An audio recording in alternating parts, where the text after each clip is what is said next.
Bem-vindos ao Med Aulas, eu sou o professor Roberto Moraes e nós estamos indo agora para a aula de estômago. Como eu prometi, final dessa aula terão questões sobre todos os assuntos que nós estudamos até aqui para você treinar, se preparar para a sua prova, para a sua vida profissional. Então, vamos lá, parte 4, histologia do canal alimentar, histologia do estômago. Galera, histologicamente falando, o estômago, tá? Ele vai ter as funções de digestão, ele serve para digerir tanto carboidratos, proteínas e lipídios. A gente tem ingestão de carboidrato, proteína e lipídio no estômago. Só que predomina bastante a digestão das proteínas, tá bom? Então ele vai ter a secreção de um fluido ácido, que é o ácido clorídrico, que é um dos ácidos mais fortes da natureza, que vai ajudar ali na digestão dos diferentes nutrientes.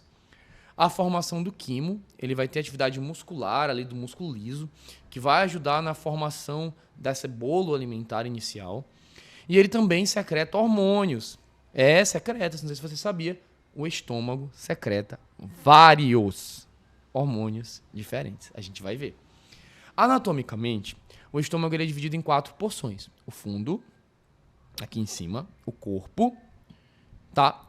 E a gente tem aqui fundo, corpo, aqui a gente tem a região da cárdia, próximo do esôfago, e a gente tem a região do piloro, que é próximo aqui já do duodeno, do intestino delgado.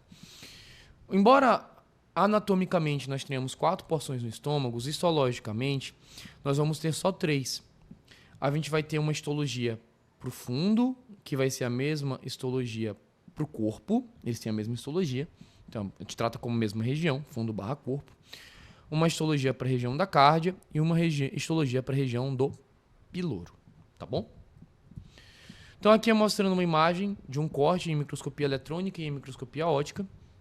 E a gente está vendo aqui, ó, as pregas gástricas e um corte da mucosa, submucosa, muscular e a camada serosa. Aqui na histologia óptica a gente também consegue ver as mesmas coisas, a mucosa, submucosa, muscular. Aqui não chegou até a serosa para a gente observar. E a gente vê que na mucosa do estômago eu tenho várias entradas, reentrâncias. Essas entradas, esse aprofundamento da camada mucosa, a gente pode chamar de cripta, a gente pode chamar de fosseta, a gente pode chamar de fovéolo. É a mesma coisa. Cripta, fosseta e fovéolo é a mesma coisa. Cripta, fosseta e fovéolo. Tá bom? Então é a mesma coisa. Você pode escolher um dos nomes que você preferir para usar. Então aqui mostrando um desenho esquemático do nosso estômago. Então aqui a região mucosa, que vai até a muscular da mucosa. Se você perdeu essa aula das camadas, tá, galera? Volta lá, assiste, vai te ajudar a entender melhor. É a parte 2 aqui. Tá aqui na playlist aqui embaixo, você pode ir lá assistir que você vai te ajudar a entender a histologia. Porque lá eu explico bonitinho, com calma, 10 minutinhos. O que é mucosa? O que é submucosa? O que é muscular externa? O que é serosa? O que é adventícia? Vai lá e estuda. Assistiu lá? Volta aqui e a gente continua. Então aqui a camada mucosa, ó, eu vou ter as invaginações, né, que eu vou chamar de criptas, fossetas ou fovéolos gástricos, a muscular da mucosa, aqui a camada submucosa. Então a gente vai ter aqui, ó, o epitélio, as fossetas, né, que vão ter glândulas, o tecido conjuntivo frouxo, células musculares lisas e células linfóides e a muscular da mucosa. Tudo isso é a camada mucosa do estômago. Então vamos lá, galera. Aqui a gente está vendo, ó, a mucosa estomacal, já ia falar esofágica, desculpa, gente. A mucosa estomacal. Então a gente está vendo aqui essas células mais clarinhas, vocês estão vendo? Elas são proeminentes células produtoras de muco. Então a gente vê um epitélio colunar. Por que colunar? Porque epitélio colunar ajuda a lidar com estresse químico. O estômago tem ácido. Quer um estresse químico maior do que esse? Então o estômago tem ácido. Ele precisa de um epitélio colunar para lidar com esse estresse. Então epitélio colunar. Galera, se você conseguir entender isso e associar forma e função, você não erra nada. Epitélio colunar ajuda com o estresse químico. Então vamos lá. Então eu tenho aqui, ó, epitélio colunar, tá? Pseudoestratificado, ó, os núcleos em várias alturas, algumas partes chegam a ser simples. E ele vai ter aqui em cima algumas células responsáveis pela produção de muco. Essas células produtoras de muco do estômago, tá? A gente não chama elas de caliciforme, a gente chama elas de células produtoras de muco. E para que serve esse muco? Para proteger esse epitélio colunar do ácido do estômago, galera, porque tem muito ácido. Então a gente tem essa camada de muco protetora que vai ajudar a proteger essas células do estresse com o ácido. E aí a gente tem vários tipos celulares lá no nosso estômago, dentro das nossas criptas. A gente tem as células superficiais, aqui representadas nessa cor da pele, é um bege, né? Que são as células produtoras de muco. Nós temos as células parietais, nós temos as células principais e a gente vai ter as células basais ou regeneradoras. Vamos dar uma olhadinha aqui, ó. Eu fiz um esqueminha para vocês, o que cada uma faz. Deixa eu tirar aqui meu rosto que eu sei que ele vai atrapalhar já já. Pronto. Então aqui as células da superfície, né? Função, secretar um muco espesso que vai proteger a mucosa, a gente já comentou delas. O muco vai se incorporar com bicarbonato, que é uma substância alcalina, para ajudar numa proteção extra. A célula parietal, célula essa responsável por produzir o ácido clorídrico, o ácido estomacal, que é essencial para o processo digestivo.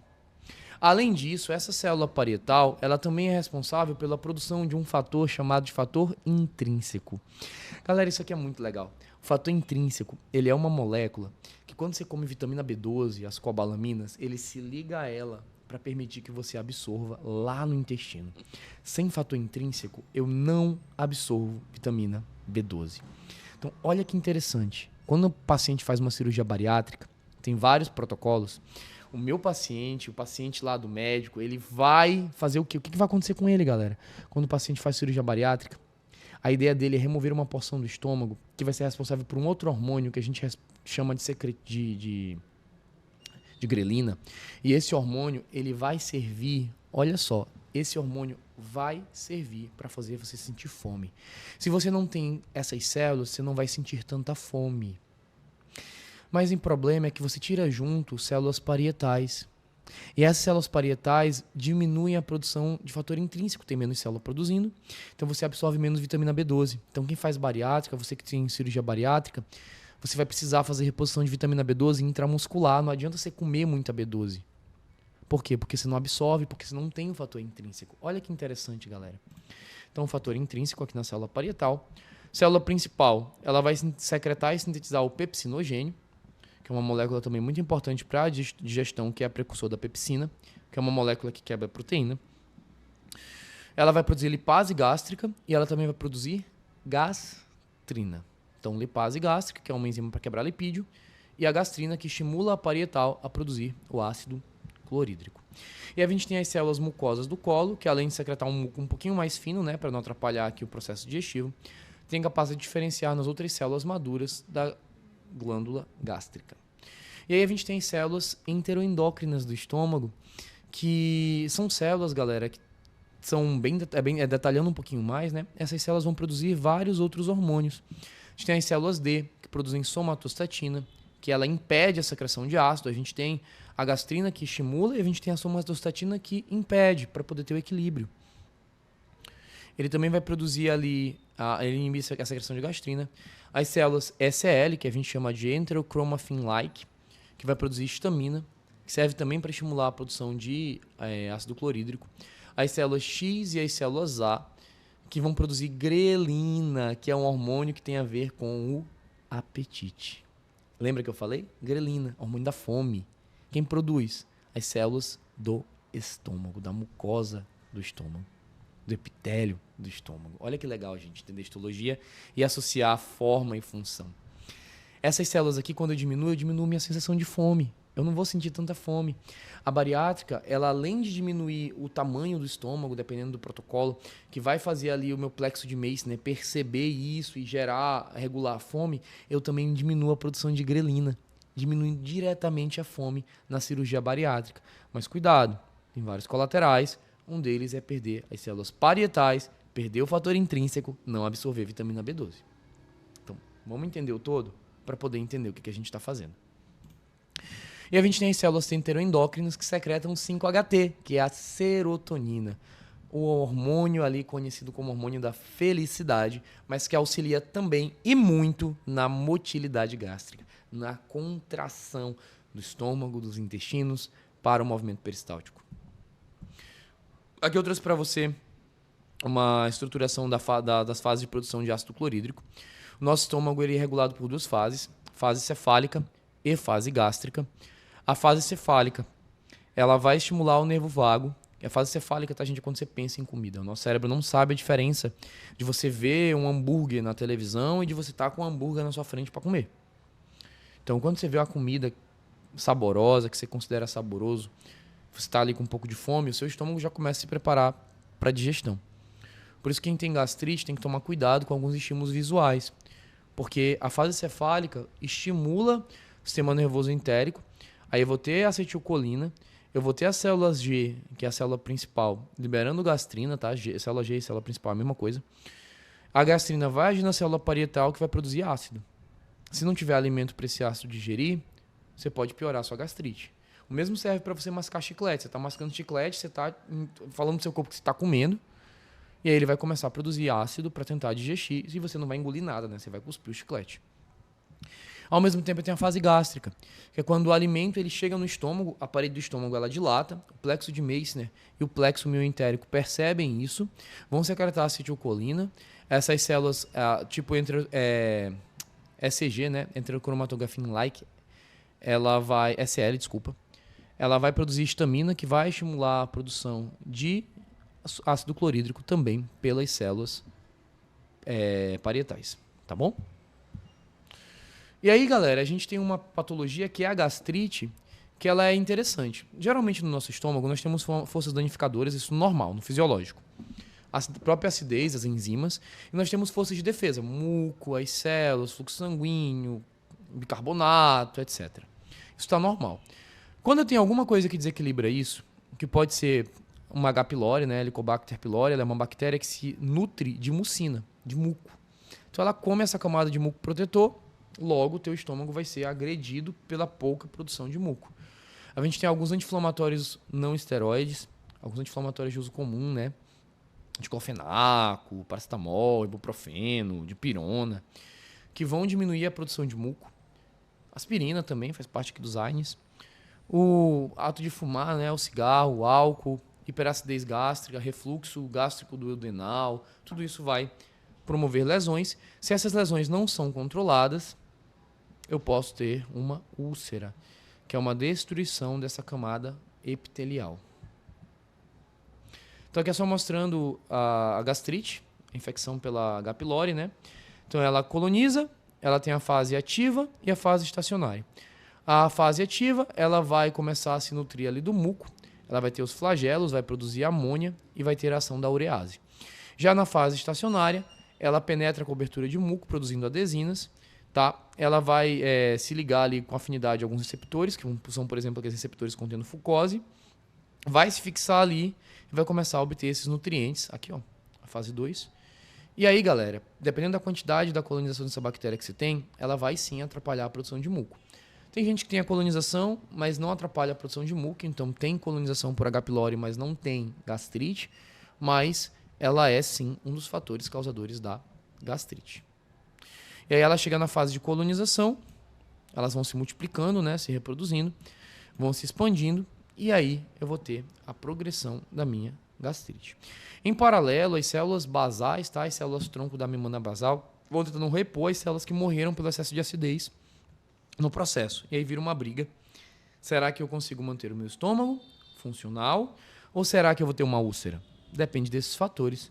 E aí a gente pode sim trabalhar a conduta médica para melhorar isso. O nosso estômago, galera, ele vai ter algumas regiões, tá? Então, como eu falei, histologicamente, a gente tem a cárdia, o corpo e o piloro. E a gente vai ter algumas pequenas diferenças histológicas.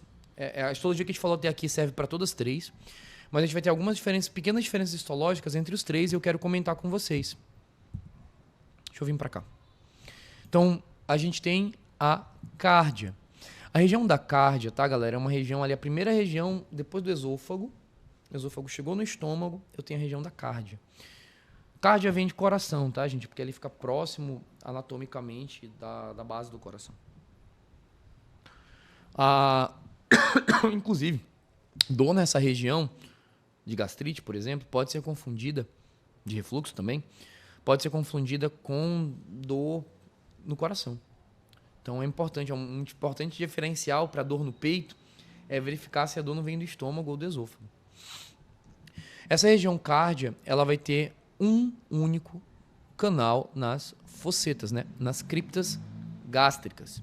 Então essa estrutura dele, ele vai ter essa estrutura única nas glândulas cárdicas, tá bom?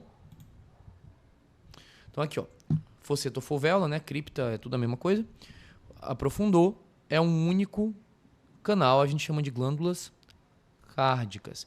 Essa glândula, tá, galera? O nome da glândula é o nome da estrutura. As células são as mesmas que a gente estudou agora há pouco. As células que vão estar ali nesta glândula.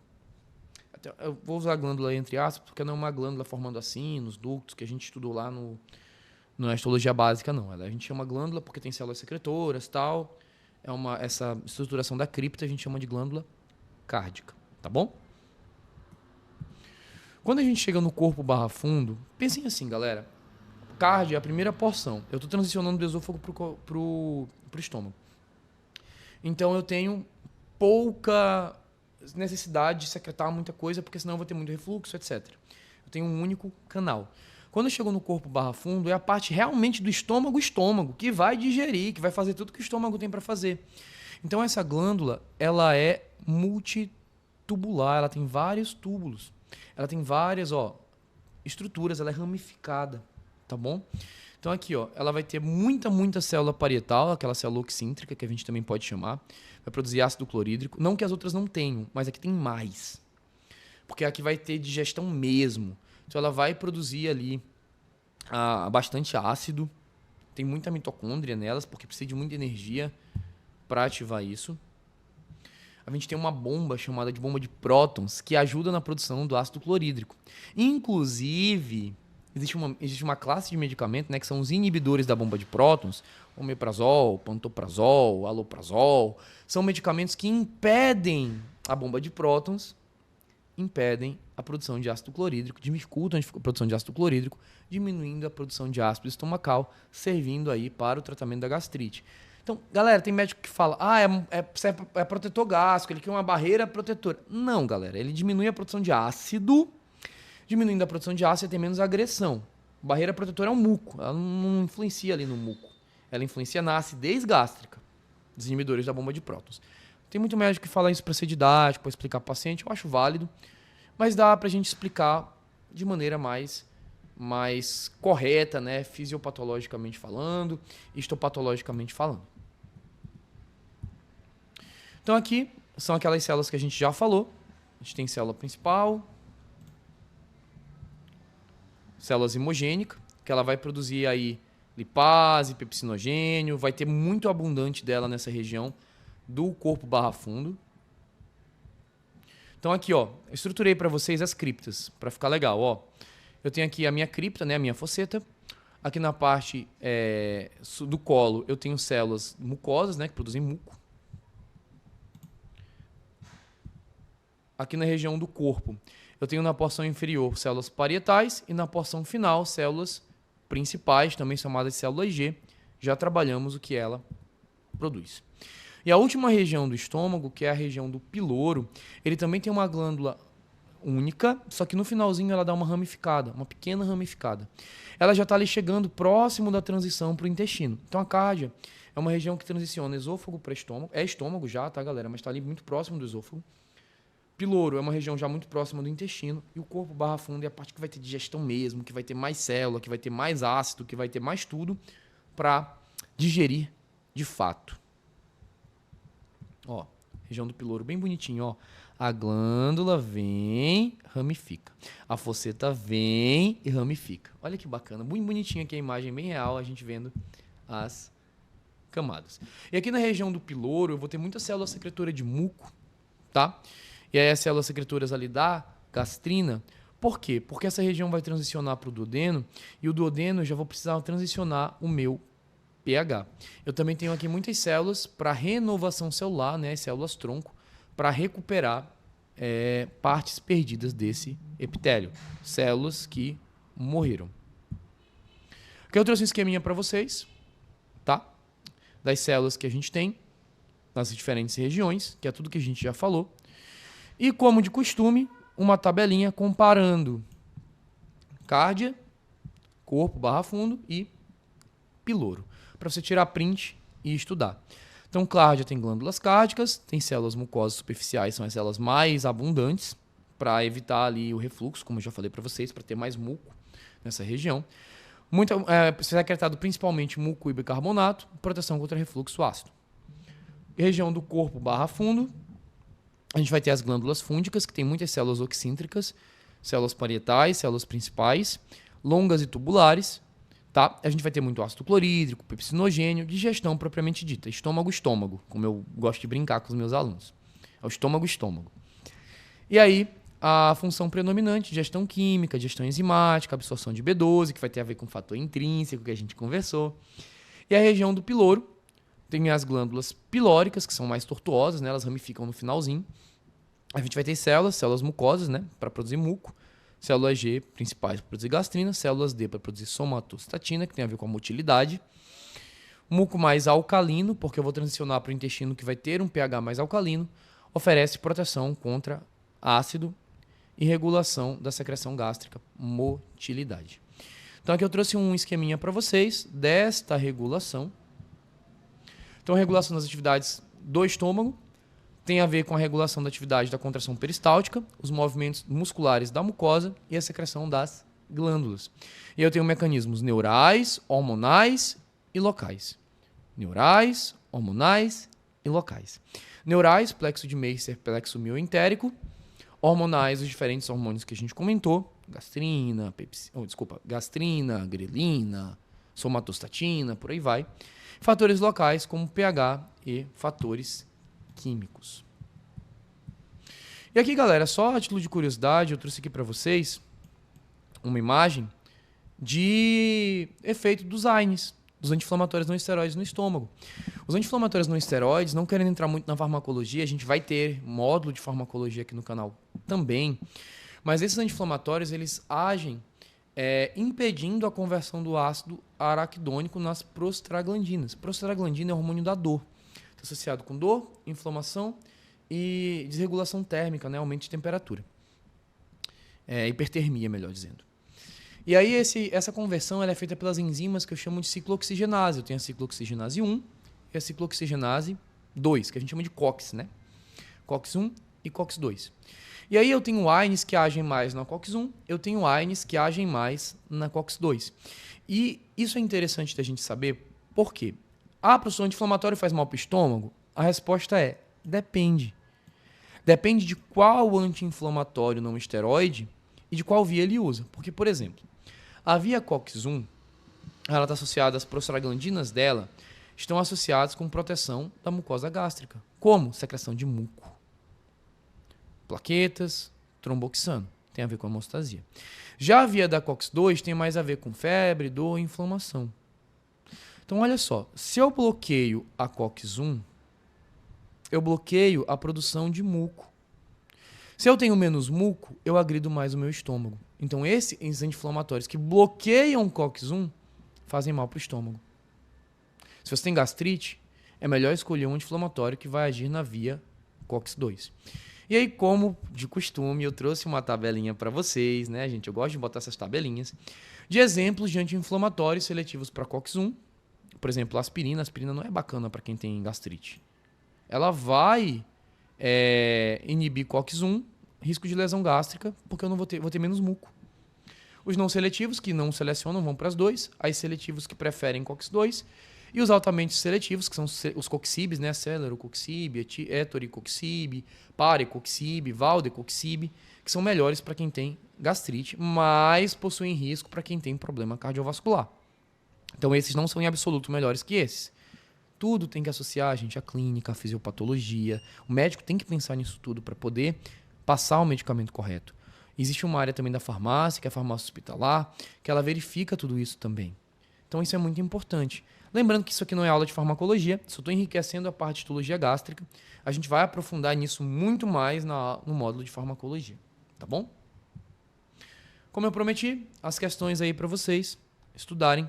Questões aí de esôfago, de estômago, de divisão das camadas, né? Mucosa, submucosa, muscular e de histologia gastrointestinal. Gostou desse vídeo? Deixe seu like, compartilha, se inscreve aí no canal. Deixa comentário, deixa dúvida, deixa sugestões. Eu tô lendo tudo, tá, galera? Eu tô lendo tudo nesse começo. Enquanto eu conseguir dar conta, eu vou estar lendo tudo. Vou estar respondendo vocês. Então a gente vai ficando por aqui. Próxima aula a gente vai falar de intestino delgado. Até mais, galera!